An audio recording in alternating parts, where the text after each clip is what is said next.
I'd like to invite our next speaker, Michaeli, who's a PhD student in our group, and he'll be talking about some nonlinear sampling ideas.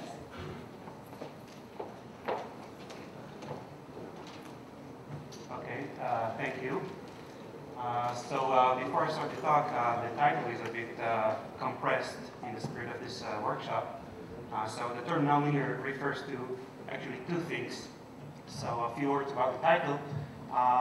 You've seen various interesting signal structures throughout this workshop that can be sampled at a low rate by properly designing the sampling system. And so the term nonlinear here refers to both the signal structure and the sampling system. We'll be talking about nonlinear signal structures and nonlinear sampling systems. And I'll show that both types of nonlinearities can be treated in a unified manner. And although nonlinearities tend to increase the bandwidth of our signal, they do not require sampling at a higher rate. So the outline will be as follows. I'll start with a brief overview of what is known today about linear sampling systems and linear signal priors. I'll then show a few examples of nonlinear sampling systems and nonlinear signal priors, and I'll discuss our general framework, and I'll give you a few examples and a specific application to imaging. So the standard sampling paradigm, as you've seen today several times, is to take a signal X, pass it through a low-pass filter, and then take pointwise samples at a rate that is at least twice as high as the cutoff frequency of the filter. And we know that with this type of sampling, we can perfectly recover the entire frequency content of X up to the cutoff frequency of the filter. And this is done with simple sinc interpolation. Of course, if we know in advance that X is band limited, then X hat equals X. We have perfect recovery. So the prior we have in the standard paradigm is that X is a band-limited signal. And this prior is a linear prior in the sense that the set of all band-limited signals form a linear subspace. And similarly, the sampling mechanism here is a linear sampling mechanism. It only comprises a filter, linear filter, and sampling. And we see that with these two components being linear, the recovery algorithm is also linear and simple. Okay, it's a simple interpolation. And it turns out that this theory can be extended to arbitrary linear signal priors and linear sampling devices. So, for example, a linear signal prior may be that we know that X is a spline function with known notch positions. For example, it could be piecewise linear, piecewise constant, piecewise cubic, or something like that. Or we can know that it is a multiband signal with known band locations. A general linear sampling mechanism can be an arbitrary filter followed by a sampler, or various filters stacked in a filter bank with modulators. All these are linear components. And it turns out that there's a well-established theory that tells us what we need to require from the sampling, the linear sampling device with respect to the linear signal prior, such that we can obtain perfect recovery. And in any case this happens, the recovery is linear, and it often can be implemented quite efficiently. The problem is that in real-world applications, we often encounter nonlinear signal priors and also nonlinear sampling devices. And so what we would like to do is extend this theory to arbitrary nonlinear signal priors and nonlinear sampling devices. So before showing you the general framework, let's see a few examples of nonlinear signal priors. So one example, as Noam just explained, is the pulse stream prior. If we know that X comprises a sequence of pulses with unknown amplitudes and unknown time delays, then the relation between X and the parameters defining it, which are the amplitudes and time delays, is generally nonlinear. And this prior was treated by various works in the past, many of them from our group. And in all these cases, people have designed specific linear sampling mechanisms to extract the parameters from low-rate samples. Another example is the set of all multiband signals. If we have L transmissions and we do not know in advance what the carrier frequencies are, then again the relation between the signal and the parameters defining it is generally nonlinear. And again, this was treated in various works, many of them by Michaeli and Dionina here. And again, they have designed specific linear systems to extract the parameters from low-rate samples. But we can think of other nonlinear signal priors. For example, in continuous phase modulation, the symbols we want to transmit affect the phase of a cosine wave. And so again, we have a nonlinear relationship between the signals and the signal and the parameters. And actually, the most general formulation of a nonlinear signal prior is to say that the signal is some arbitrary function of a set of parameters. So theta is a parameter vector, and x is some function of the parameters. And we would like to develop a general theory, so we do not want to impose any specific constraints on H, but we do want that H would be stable in the sense that we do not have two different parameter sets that can represent the same signal. And so our only requirement from H is that it satisfies this stable representation requirement, namely that for every two sets of parameters, theta 1 and theta 2, the difference between the signals they represent is lower bounded by the difference between the parameters times some constant. Now, why do we care about nonlinear signal structures? Then, as discussed here today, why can't we just sample these signals at their Nyquist rate? Because typically, the number of degrees of freedom per time unit, what is often called the rate of innovation of these signals, is often far lower than the Nyquist rate. So for example, in ultrasound imaging or in pulse streams in general, the Nyquist rate corresponds to twice the bandwidth of the pulse. But the rate of innovation has nothing to do with the pulse stream. It only has to do with how many pulses we have per time unit. So for example, if we assume that there is a minimal separation of delta between any two consecutive pulses, then we only have two delta parameters per time unit, one for the amplitude and one for the time delay. And so the rate of innovation is 1 over 2 delta. And as you saw in ultrasound imaging, this can lead to almost a tenfold reduction in sampling rate. So that's far lower than the Nyquist rate. Similarly, in multiband transmissions, the Nyquist rate is twice the maximum frequency, but the rate of innovation is twice the band occupancy. And again, that's much lower, and that can lead to enormous savings in terms of hardware and cognitive radio. So that's with respect to the signal pairs. What about the sampling mechanisms? So our goal, before I go to the sampling mechanism, is to sample these signals at their rate of innovation and not at their Nyquist rate. Okay? So how do we sample? It turns out that many practical components that are used in practice introduce nonlinearities. For example, in communication, power amplifiers are nonlinear. In optics, optical modulators are nonlinear.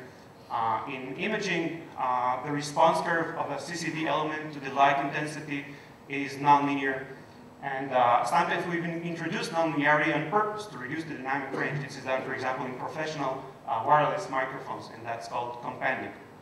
Now, certain specific types of nonlinear sampling systems were treated in the past. Again, many of them in our group. For example, if we have a linear filter followed by a mirrorless nonlinearity, or a mirrorless nonlinearity followed by a linear filter, then these two systems were treated in the past, but only in the context of linear signal priors. Okay? And our goal is to develop a general theory for arbitrary nonlinear mechanisms, not necessarily of this type, and arbitrary nonlinear signal priors. And so the most general way to describe a nonlinear sampling system is to say that the relation between the set of samples we obtain from the system and x is through some nonlinear function. So the samples are some nonlinear function s of the signal. And again, we do not want to impose any specific restrictions on s. We want a general theory.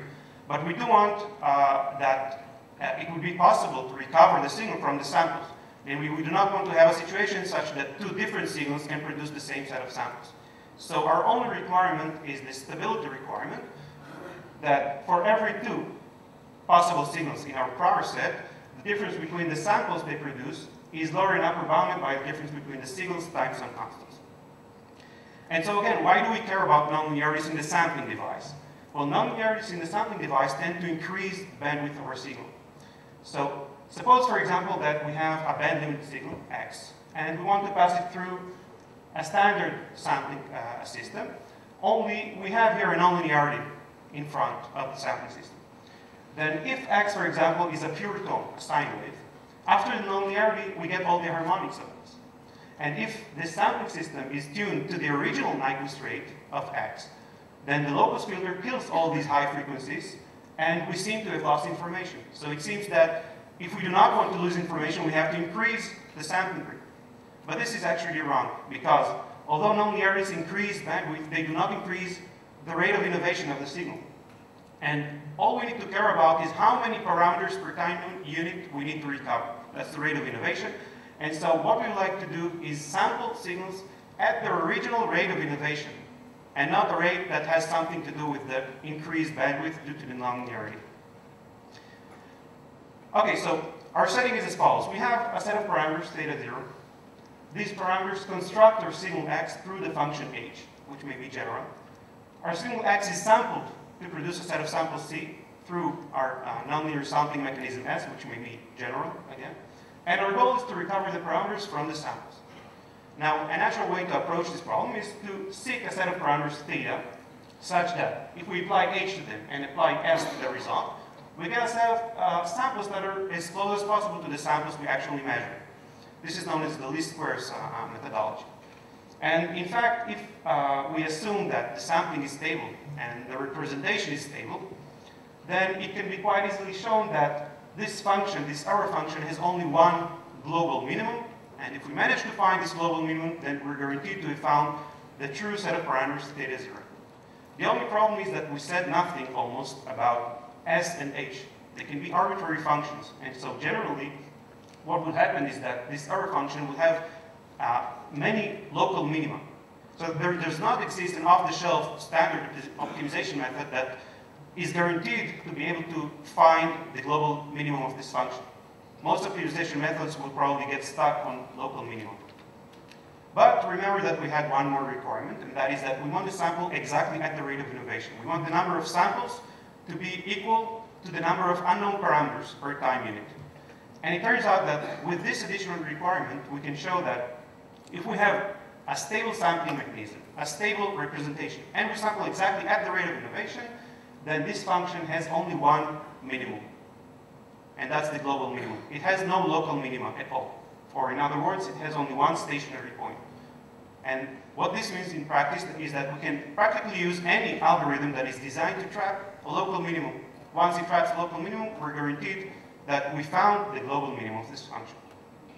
Now, standard optimization methods start with some initial guess and update it in a direction that is opposite to the gradient of the function. So we take the gradient, multiply it by some positive matrix and some positive scalar, and that's the direction that we make the update in. And in our specific setting, this has an intuitive meaning. Namely, at the nth iteration, we start with some guess for the, we have the current guess for the parameters. We reconstruct our signal through h, so we have a guess for the signal. We sample this guess. We have a guess for the samples. We subtract the true samples from our guess and then multiply it by some correction matrix and add that to the previous guess. And actually, this represents a wide class of optimization methods. If the matrix B here is the identity, then we get the steepest descent method. Other choices lead to the Gauss-Newton method and various other methods. And what we can show is that, again, if we have stable sampling, stable representation, and we sample exactly at the rate of innovation, then under some mild conditions on this function h, both steepest descent and Gauss-Newton are guaranteed to converge to the true parameter vector theta 0 if we use back projection as our line search method within the optimization method. So here are a few examples. Suppose that x comprises a sequence of pulses, and we sample it using this nonlinear sampling device. In this specific case, x comprises 2 pulses. You can see it here in blue. And the nonlinear samples are marked in circles. Since we have 2 pulses, we have 4 parameters to recover, 2 time delays and 2 amplitudes. So we take 4 samples. That's exactly sampling at the rate of innovation. And what you see here is that the algorithm starts with some initial guess and rapidly converges to the true set of parameters. And this algorithm is also quite insensitive to noise. So if we add wide Gaussian noise to the samples and plot the mean squared error as a function of S and R, we see that the performance of the algorithm is very close to the Cramer-Rao lower bound, which is lower bound on any estimation method. So that's quite satisfactory. Here's another example. Suppose we have a continuous phase modulation signal. We transmit symbols, which are plus and minus ones. These symbols affect the phase of a cosine wave. We take this cosine wave and sample it using 2 channels, one incorporating a cosine modulator and one a sine modulator. Then what we show is that if we take chunks of samples interchangeably from the 2 channels, then we can recover the original symbols at the rate of innovation. What you see here is in X marks the recovered symbols after only 2 iterations of the algorithm. So the algorithm converges very fast. Okay, now I want to elaborate a little more about an imaging application of this approach. As you all know, when taking a photo and the camera shakes throughout the time the shutter is open, we get blurry images. This is an effect known as motion blur, and this is the blurry image we get. And another effect I mentioned before is the nonlinearity of the sensor.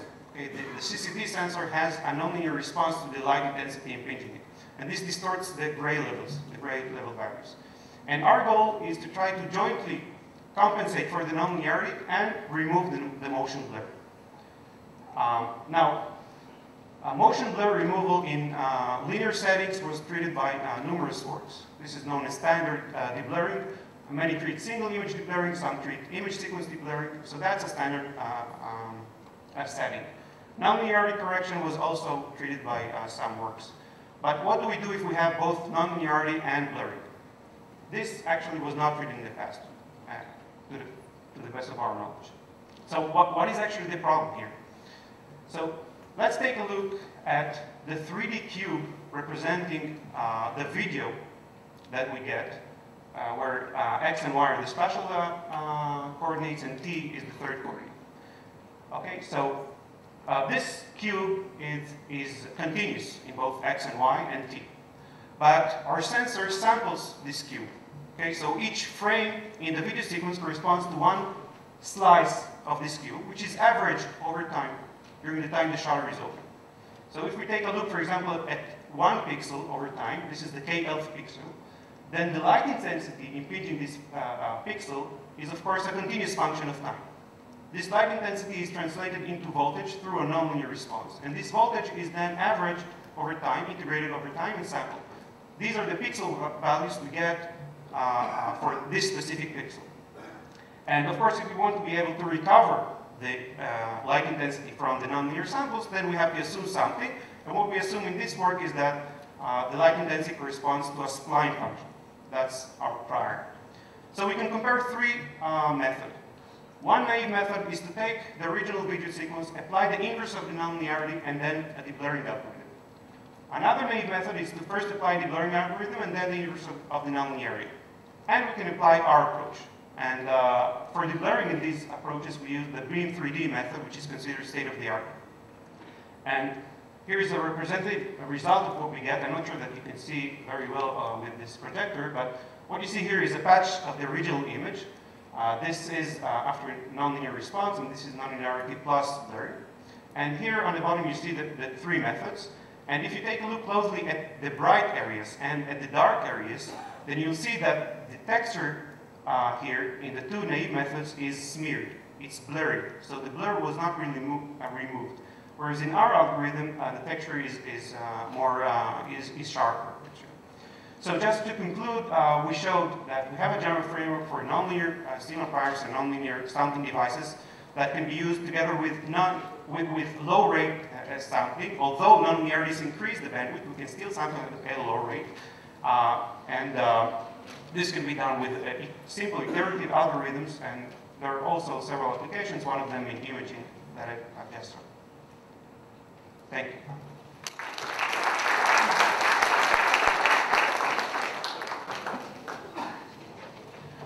Okay, thank you very much. We have time while we're setting up the demo for a question.